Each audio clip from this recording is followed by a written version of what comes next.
今回は89年の最終戦オーストラリアグランプリで中島悟選手が4位入賞して、さらにファーステストラップを出したその理由を探りたいと思います。このレースは雨だったので、中島選手が雨が得意なのでファーステストラップを出せたというのも理由の一つなんですけども、それに付け加えてちゃんとした技術的な理由もありました。それを主に当時のインタビューから探っていきたいと思います。これは最終戦が終わった直後に中島選手が答えているインタビューです。89年全体がどんな年だったのかという話と、最後にオーストラリアグランプリでいい走りができた理由、そこまでの流れを中島選手が喋ってくれてます。ロータス101の基本的なマシンの傾向、癖は初戦のリオからもう出ていた。というより F1 は一戦一戦サーキットが違うわけだけど、要はマシンそのものの持っている基本的な力だと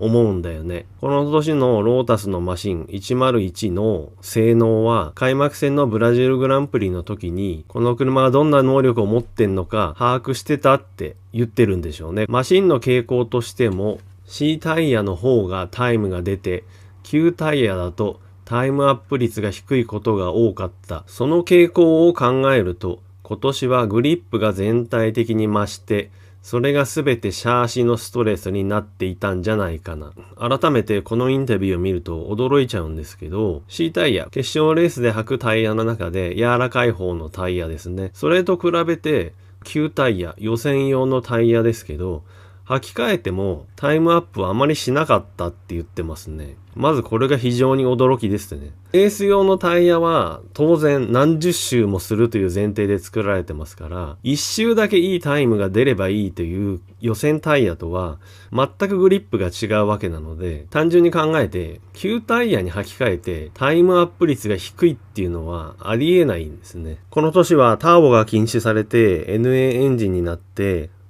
より車体のコーナーリングスピードが速くなった時なので、そのスピードが上がった分がストレスになってたんじゃないか。要するに、シャーシが受け止めないので、それが速さにならないで、単なる車に対してのストレスになってたって言ってるのかなと思います。ピケは予選用だと俺より速かった。まあ、ピケのマシンは違うからね。どんなマシンかというと、途中で変えてるんだ。一回だけフランスで俺が予選で乗ったんだよ。ピケが20位で俺が19位。やっぱこっちの方がいいなと思ったんだ。先ほど中島選手は予選用タイヤを履いてもタイムアップをあまりしないという話をしてましたが、ピケは違うと。で、なんで違うかというと、マシンが違うって言ってますね。そのピケのマシンに中島選手がフランスグランプリで1回だけ乗ったと。まあグリッドは悪いですが、ピケを上回って19位。で、ピケが20位だったと。やはりピケの車がいいなと思った。明確な違いがあったってことですね。モノコックシャーシの合成が高くて、でもそういう風に作るのが大変で2倍のお金がかかる。で、ピケはこのマシンも普通のマシンも変わんないよと言っちゃった。ナンバーワンの人の言葉だからね。チームは、はいそうですかとお金をかけても変わらないなら、俺の分は作るのやめようと。お金がかかるけど合成が高いモノコックをピケは使ってたんですね。だから中島選手がそれに乗ったら明らかに違いがあったと。だけどピケは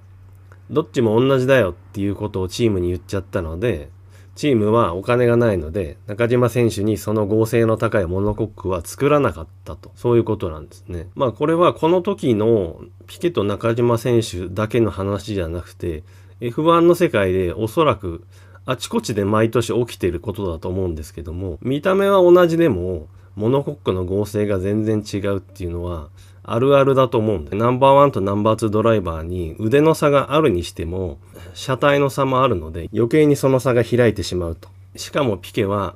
おそらくこれは意図的にどっちも同じだよっつって自分だけが合成の高い車を使ったと。なので中島選手は合成の低いふにゃふにゃした車で1年戦わされたということらしいです。これだけを聞くと中島選手が気の毒だし車に恵まれてないということになるんですけども、実はこれがある部分では中島選手を助けることになります。2戦目のサンマリノでさ、初日雨の予選で7位だったでしょ。雨だといいのはもうこの時点からあったんだよね。マシンそのものが雨に向いていると。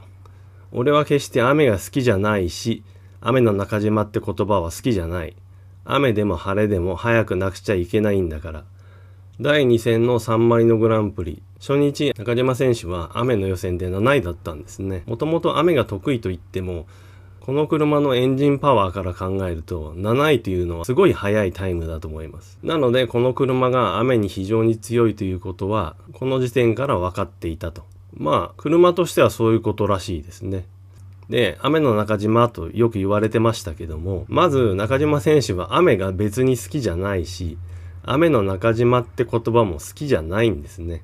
ここで言ってる通り、雨でも晴れでも速くなくちゃいけないんだと。レーサーの本質、レーサーの本能として、どんな条件でも速くなくちゃいけない。そうあるべきだっていう中島選手の気持ちがそう言わせてるんだと思います。マシンの剛性がないんだろう。雨の中の低いグリップ力であれば、意外と許容範囲に収まっているのかもしれない。でも晴れるとそのしなやかさの範囲を超えて、マシンがぐにゃぐにゃになって、こりゃダメだと。先ほど推測した通り、そういうことなんですね。マシンの剛性がそもそも足りないから、ドライのレースで限界を受け止められるほど車体が強くない。だけど、雨によってスピードが落ちて、車にかかる荷重が減れば、それは受け止められると。しかも車体が柔らかいもんだから、雨に対してちょうどいいんでしょうね。89年はね、アメリカにしろ、ドイツにしろ、日本だって、マシンが動いてさえいれば何点も取れてた。なのにダメでほとんど期待していなかったオーストラリアに行ったら月があって神風が吹いた。神様があまりにかわいそうだからちょっと点をやろうと。最速ラップ賞のおまけ付き。89年は全体的に苦しかったんですけども、レース内容としてはいいレースはいくつかありました。本人のレース中の手応えとしては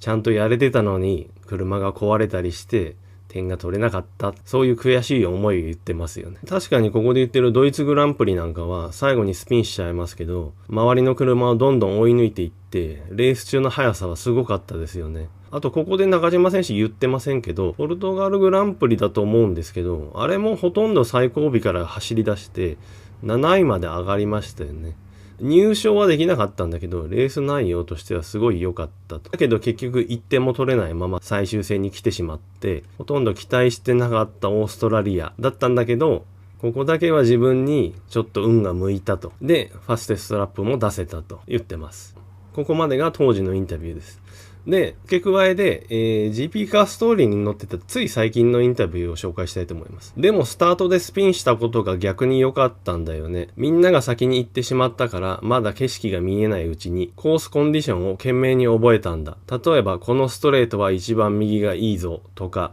ここは真ん中を走ると水たまりがひどいなとか、一人で走っている時にいろいろ試していたから。中島選手、この最終戦のオーストラリアグランプリは序盤にスピンしてるんですね。それで一旦レースの集団から離れて一人で走ってたので、その時にコースコンディションをこうやって覚えたってことですね。みんなに追いついて接戦になっちゃうと、水しぶきでコースの状況なんていうのは途中で確認できなくなっちゃいますから、最初にこうやってコースコンディションを覚えることができたと。なので、この89年、1年を通しては、ほぼ不運に見舞われてたのかもしれないんですけど、この最終戦に限って言えば、スピンしちゃったことが逆に中島選手を助けてくれて、その後の追い上げの手助けになってくれたってことですよね。もちろんこれも中島選手の観察眼があったり、この後追いついたら周りが見えなくなるなっていうその予測をして考えて観察したからではありますけども、このレースに限っては運が味方してくれたのは間違いないと思います。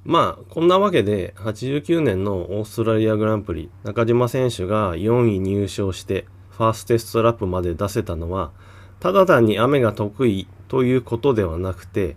この時中島選手に与えられたマシンが偶然の産物ではあるんですが、雨に得意なマシンだったと。で、レースの序盤スピンしたことによってコースコンディションをバッチリ理解することができた。そこから猛烈な追い上げをすることができたというのが大きな理由だと思います。ピケよりも劣るモノコックを与えられて1年間悔しいし辛い思いをしてたと思うんですけども、この最終戦でほんのちょっとは中島選手報われたのかなと思います。何しろ本当に中島選手のインタビューをほんのちょっと紹介しただけでも中島選手のとんでもない苦労というのが見えてきます。